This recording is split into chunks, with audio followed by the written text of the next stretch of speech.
ಶ್ರೀನಿವಾಸಪುರ ತಾಲೂಕಾ ಕಚೇರಿ ಸಭಾಂಗಣದಲ್ಲಿ ಮತದಾರರ ಎಸ್ಐಆರ್ ನೋಂದಣಿ ಬಗ್ಗೆ ಬಿಎಲ್ಒ ರವರ ಸಮೀಕ್ಷೆ ವಿಚಾರ ಪತ್ರಿಕಾ ಸುದ್ದಿಗೋಷ್ಠಿ ಸಭೆಯಲ್ಲಿ ಚುನಾವಣಾ ತಾಲೂಕಾಧಿಕಾರಿಗಳು, ಕೋಲಾರ ಜಿಲ್ಲಾ ಪಂಚಾಯಿತಿ ಉಪ ಕಾರ್ಯದರ್ಶಿಗಳು ಟಿಕೆ ರಮೇಶ್ ರವರು ಮತ್ತು ತಾಲೂಕು ದಂಡಾಧಿಕಾರಿಗಳು ಸುಧೀಂದ್ರ ರವರು ಮತ್ತು ಸಿಬ್ಬಂದಿ ವರ್ಗ ಹಾಗೂ ಸಂಬಂಧಪಟ್ಟ ಪಕ್ಷಗಳ ಮುಖಂಡರು ಜೊತೆಯಲ್ಲಿ ತಾಲೂಕು ಮತದಾರರ ನೋಂದಣಾಧಿಕಾರಿಗಳ ಕಚೇರಿ 144 ಶ್ರೀನಿವಾಸಪುರ ವಿಧಾನಸಭಾ ಕ್ಷೇತ್ರ ಬಗ್ಗೆ ಚರ್ಚೆ. ಅಧಿಕಾರಿಗಳ ಮತದಾರರ ಬಗ್ಗೆ ಸಮೀಕ್ಷೆ ಪೂರ್ಣ ಮಾಹಿತಿ ಅಧಿಕಾರಿಗಳು ವ್ಯಕ್ತಪಡಿಸಿದರು. ಮತದಾರ ಇದರಿಂದ ತಪ್ಪಿಸ್ಕೋಬಾರದು. ಅರ್ಹ ಮತದಾರ ಅರ್ಹ ಮತದಾರ ಇರಬಾರದು. ನಮ್ದಿರುತ್ತೆ, ನಮಗೂ ಬೇರೆ ಎಲ್ಲರೂ ಇನ್ನೊಂದು ಯಾರೋ ನಮ್ಮ ನಮ್ದು ಇದು ಮಾಡಿರ್ತಾನೆ.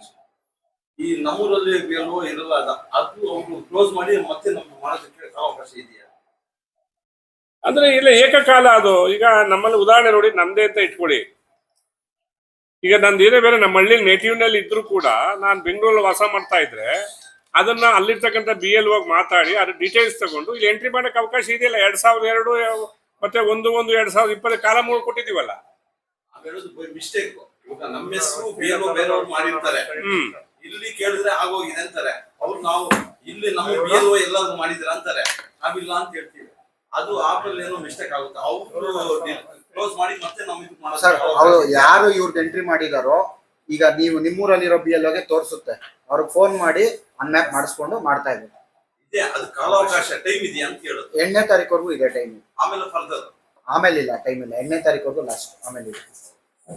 ಆಮೇಲೆ ಕ್ಲೇಮ್ಸ್ ಅಂಡ್ ಅಬ್ಜೆಕ್ಷನ್ಸ್ ಅಂತ ಒಂದು ಟೈಮ್ ಬರುತ್ತೆ.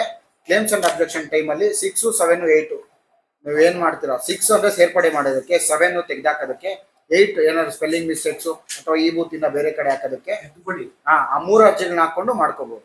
ಇವೆಲ್ಲ ಫೈನಲ್ ಆದ್ಮೇಲೆ ನಮ್ಗೆ ಪಟ್ಟಿ ಹಾಕಿರಲ್ಲ, ಯಾರ್ಯಾರಿದೆ ಆ ಪಟ್ಟಿ ನೋಡು ಮತ್ತೆ ನಾವು ಟೈಮ್ ಇದೆಯಲ್ಲ. ಈಗ ಫೈನಲ್ ಬರಲ್ಲ, ಈಗ ಡ್ರಾಫ್ಟ್ ಬರುತ್ತೆ. ಈ ತಿಂಗಳು ಕರಡು ಮತದಾರ ಪಟ್ಟಿ ಬರುತ್ತೆ. ಆ ಪಟ್ಟಿ ಬಂದಾಗ ಅದನ್ನ ನೋಡ್ಬಿಟ್ಟು ನೀವು ಸೇರ್ಪಡೆನೂ ಮಾಡ್ಕೋಬಹುದು, ತೆಗೆಸ್ಲೂಬಹುದು, ಕರೆಕ್ಷನ್ಸ್ ಮಾಡ್ಕೋಬಹುದು.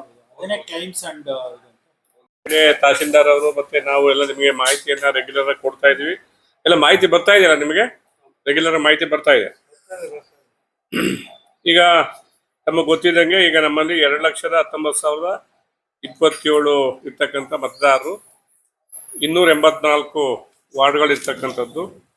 ಇದರಲ್ಲಿ 100ಕ್ಕೆ 100 ಭಾಗ ನಾವು ಏನು ಗಣತಿ ನಮೂನೆಗಳನ್ನ ಈಗ ಎಲ್ರಿಗೂ ಕೂಡ ನಾವು ಕೊಟ್ಟಿದ್ದೀವಿ.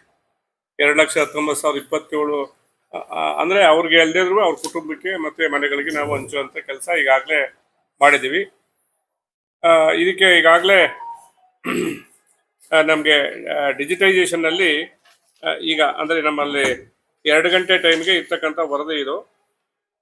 ಪೂರ್ಣಗೊಂಡ ನಮೂನೆಗಳು 1,90,96,112 ಆನ್ಲೈನ್ ಮೂಲಕ ಸಲ್ಲಿಕೆಯಾದಂಥ ನಮೂನೆಗಳು, ಗಣತಿ ನಮೂನೆಗಳು 500. ಎರಡೂ ಸೇರಿಸಿದ್ರೆ ಎರಡೂ ಸೇರಿ ಮತದಾರರು ನಮಗೆ ಕಂಡು ಬಂದಿಲ್ಲ.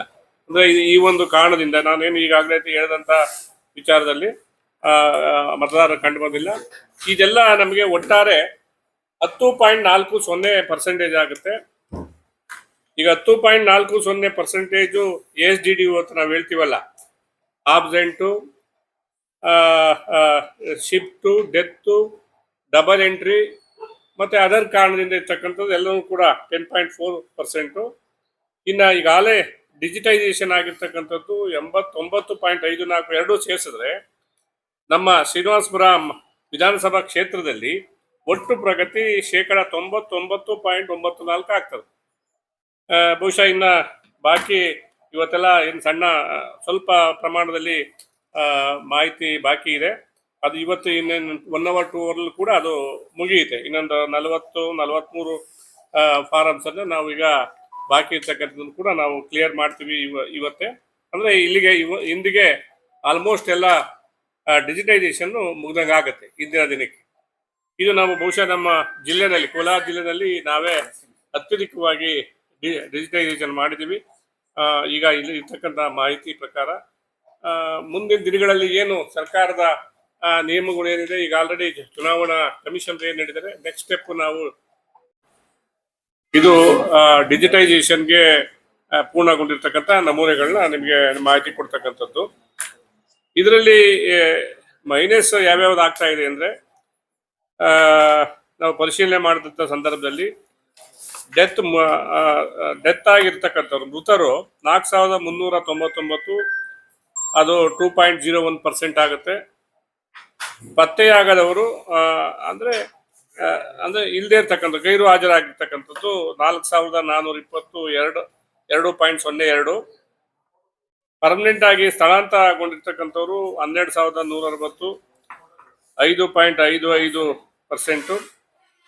ಈಗಾಗಲೇ ಬೇರೆಡೆ ಈಗ ಆಲ್ರೆಡಿ ಡಬಲ್ ಅಂದರೆ ಈಗ ಆಲ್ರೆಡಿ ಬೇರೆ ಕಡೆಗೆ ಎನ್ರೋಲ್ ಆಗಿದ್ದಾರೆ ಅವರು 1,718, ಅದು 0.78% ಆಗುತ್ತೆ. ಇತರೆ 84.04% ಅವರು ಇತರೆಯರು. ಒಟ್ಟಾರೆ ಸೇರಿ ಕ್ಷೇತ್ರದಲ್ಲಿ 22,000 ಅಂತ ನೀವು ಹೇಳ್ಬೋದು. ಊರಿನಲ್ಲಿಲ್ಲ, ಅವ್ನು ತೆಗೆದಿದ್ರಿ, ಆಡ್ ಮಾಡಿದ್ರಿಂದ ನೀವು ಅಬ್ಜೆಕ್ಷನ್ ಮಾಡ್ಬೋದು. ಆತ ಪಾರ್ಟಿ ಯಾರು, ನಾವು ಪಾರ್ಟಿಗೆ ನೀವು ಯಾರು ಹೇಳ್ತಾರೆ ಅವ್ರಿಗೂ ಕೂಡ ನೋಟಿಸ್ ಕೊಟ್ಟಿರ್ತೀವಿ ನಾವು.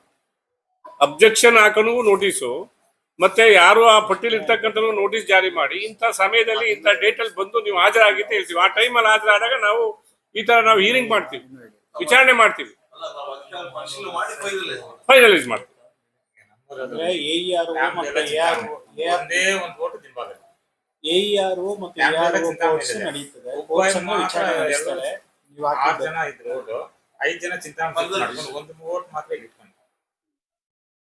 ಇಲ್ಲಿ ತೊಂದರೆ ಇಲ್ಲ, ಅಲ್ಲೇ ಹಾಡಾಗಿದೆಯಲ್ಲ, ಚಿಂತಾಮಣಿಯಲ್ಲಿ ಹಾಡಾಗಿದೆಯಲ್ಲ. ಇವೆಲ್ಲ ಈಗ ಡಿಜಿಟೈಸೇಷನ್ ಆಗಿರ್ತಕ್ಕಲ್ಲಿ ಸ್ವಲ್ಪ ಕ್ವಾಲಿಟಿ ಚೆಕಪ್ ಅನ್ನು ಕೂಡ ನಾವು ಮಾಡ್ತಾ ಇದ್ದೀವಿ. ಅದ್ರೇನಾದ್ರು ಸಣ್ಣ ಪುಟ್ಟ ವ್ಯತ್ಯಾಸಗಳಿದೆ ಅದನ್ನ ನಾವು ನಮ್ಮ ಆನ್ಲೈನಲ್ಲಿ ಚೆಕ್ ಮಾಡ್ಕೊಳ್ಳುವಂಥದ್ದನ್ನ ನಾವು ಮಾಡ್ತೀವಿ. ಫೀಲ್ಡ್ ಲೆವೆಲಲ್ಲಿ ಆಲ್ಮೋಸ್ಟ್ ಎಲ್ಲ ನಮ್ಮ ಡ್ಯೂಟಿಯನ್ನು ನಾವು ಮುಗಿಸಿದ್ವಿ.